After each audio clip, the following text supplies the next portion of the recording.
Recently, I made a video about Marx's labor theory of value, and that video got a lot of responses in the comments and also a lot of criticism. So, in this video, I would like to make a general response to the main problems that people seemed to have with my argument against the labor theory of value, and showcase exactly where I think that the error of Marx happens. Okay, so one of the most difficult things about talking about Marx in general is that whenever you say that he says something, there's always some scholar or some person who interprets his words in a different way. So, and I don't think that people do this intentionally always, but it's really difficult to really pinpoint what Marx actually means by his theory. So, for example, I made the claim that the labor theory of value is sort of committed to an extra entity compared to subjective theories because they have to believe in an abstract, objective value of a product. Many people in the comments disagreed with me, saying that, no, actually, the labor theory of value is just a system that tries to predict things in the market in the long run and stuff like that. It tries to predict long-term prices, and it has nothing to do with like some essential value, some quasi-Platonic value or something like that. And okay, let's take everyone's word for it and suggest that Marx isn't saying that there is some sort of objective, real value beyond exchange value and price, etc. Even if we accept that, now the real question is, what does the labor theory of value really suggest? Because from my understanding, the labor theory of value is the theory that is used to explain things like surplus value, things like capital accumulation, stuff like that. And it's actually the method by which Marx shows that the capitalistic system is inherently oppressive. So here is the problem with those two things simultaneously. If the capitalistic mode of production is always oppressive because the capitalist sort of takes the value that, or appropriates the value that their worker makes, then it's really weird when you then say, well, but the value isn't actually produced by the worker, it's not actually produced by the labor, it's just that the labor is good at predicting the long-term value. Here is the little detail that makes all the difference. Does labor power actually create the value of the product? Whether that's whatever you want to say about value, right? Let's say the exchange value, because that's a more objective way to look at it. Does the labor actually create the exchange value of the product? Or is it just a thing that can predict it quite well in the long run? And this is a crucial distinction here, because this is where the fundamental error of the labor theory of value happens. You see, in order for the labor theory of value to do what it wants to do, which is prove that there is, surplus value that is extracted from the labor, and that there is this exploitation that is inherent to the capitalistic mode of production, it must be the case that there is a causal link between the labor time and the exchange value of a product. It's not enough that there is a correlation. It's not enough that there is simply a similarity due to other factors.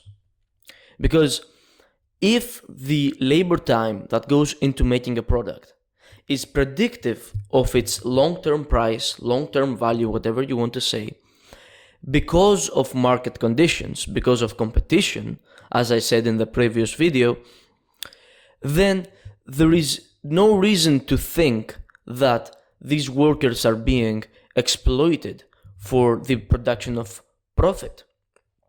You see, in that case, the value of the product is still subjective. It is determined by how much money are people willing to pay. And if the money that people are willing to pay is such that a person can create the cost, can give the cost of production without losing money, then they can create the product. It's not the other way around. It's not that you see the cost of the production and you say, well, since the cost is this, then the price of this thing will be this. No. The first step is, how much are people willing to pay? Are people willing to pay this amount? Okay, let's say they're willing to pay $20. All right, they're willing to pay up to $20. This means that because of the market competition and stuff like that, the cost of production will have to be under $20. But this isn't because you're like taking the surplus value from the labor. It's because the value that is subjectively assigned by the consumers just is more valuable than the cost of the production. So here's what I'm saying. In that case, where people are willing to pay up to $20 for a service or a product, you then have to see how much it would cost you. Let's say it necessarily costs $15. So you cannot make this product without spending at least $15 per product for production cost. So in that case, in a market with proper competition, in the long run, the price of the product will go close to $15. It will never be quite 15, it will be something like 16 or 17, depending on other market conditions as well. And this is because, first of all, people are willing to pay more than $15. This is the first aspect to it.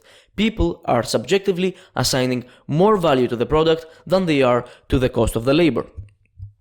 So this is the first thing.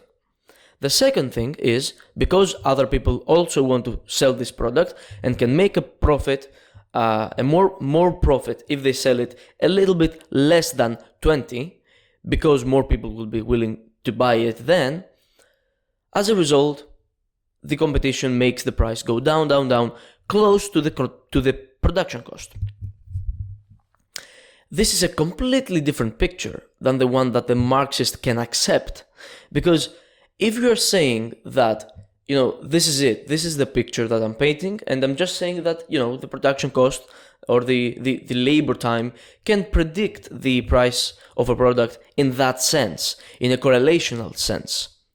If that's not what you're saying, then the whole idea of surplus value being extracted from workers and like the inherent oppression of the capitalist mode of production is nonsense, because it has nothing to do with the creation of the value of the product. In order for the Marxist, in order for the person who agrees to the labor theory of value to be able to say that there is surplus value extracted from the labor time, from the labor power, there has to be an actual causal link between the exchange value and the labor time. So many times, in order to illustrate this even more, many times when I see people trying to defend the labor theory of value, what I will see is the following. They will say, okay, let's suppose that the subjective theory is sort of correct. Let's suppose that, the products are actually determined by the subjective preferences of the consumers. And then they will go on to say, well, let's look at how we produce a product. You make a product, right? There's the final product here. There is the constant capital, and then there is the labor time that goes into changing the constant capital into the product. Okay, and then they will show those three pictures and they will say, well, look, the price of the thing, like the value that is subjectively assigned is $20, let's say. And the constant capital is like $5 and the labor time costs $10. And as you can see, these two things, when added up, they don't actually constitute 20. So, and then they will say, they will make a logical jump without even like acknowledging it. And they will say, look, since it costs 15 and it is sold for 20, where do those $5 come from? It's like you are already making the assumption that it has to come from something that produces the product. The whole point of the subjective theory of value is that the value of the product does not come from the production process. So when you look at a production process and the total value of that process seems to be, the total cost of that process seems to be lower than the final price, you shouldn't be surprised. It's not like some sort of revelation of like, well, it actually costs you less, so you must be stealing that extra money from somewhere. No, that extra money comes from the fact that people are simply willing to pay more than they are willing to pay for, labor and capital. It's simply that the product has this price and the labor and the capital can be paid for less than that. It's not as if like I take there's like this, the real value of the labor is actually 15 because when you add it to the constant capital, it actually constitutes the price of the product. No, that already presupposes that the production process actually creates value. And this is why I don't buy the whole thing of, the Marxian labor theory of value. Well, it doesn't actually say that the labor time creates value. It just says that, it predicts long-term price. No. If that's all that it does, then you cannot take all the other steps that the Marxian perspective has to take or wants to take. You cannot say that there is oppression. You cannot say that there is exploitation based on the labor theory of value if all it says is, well, I can predict long-term price. There needs to be a causal link. And if there is a causal link, if you are trying to say that the labor time actually creates value, actually causes the value to be what it is, then you have to provide another reason for it. You can't just say, I see the production, I see the price is more, so the production must be, taken advantage of. Like, no, you're already presupposing that the production causes the value, when we already said that the value is assigned subjectively to the product. So, just to clarify, if you are one of those people who said, the Marxian labor theory of value doesn't actually need to sort of suppose that there is some kind of objective value to the product, or if you are one of those people who said that, the labor theory of value doesn't actually need to say that it creates, that labor creates value. It just needs to say that labor predicts long-term price or long-term exchange value or whatever. If you're in any of those two lines of thinking, then you have to explain how it is that the labor theory then comes up with the idea of, the surplus value being extracted from the labor. If you think that the surplus value that the capitalist makes is taken from the labor time, from the labor power, then you must believe that the labor power actually causes the value to be what it is. You can't just believe that it is correlated to long-term price. If this is all that you believe, and you actually think that the price, the exchange value is determined by the subjective assignment of consumers, then you cannot go on with the Marxist critique of capitalism. And then you will come to my position, that the value is determined subjectively. So yeah, that was basically this is basically my contention to the sort of the Marxist responses. And this is what the fundamental error of the Marxian labor theory of value is. It is in the conflation between the correlation between the labor time and the long-term price of a thing, and that being like causally linked. So anyways, if you have some other critique of what I said in this video, you can respond in the comments and I'll be sure to respond. Thank you for watching.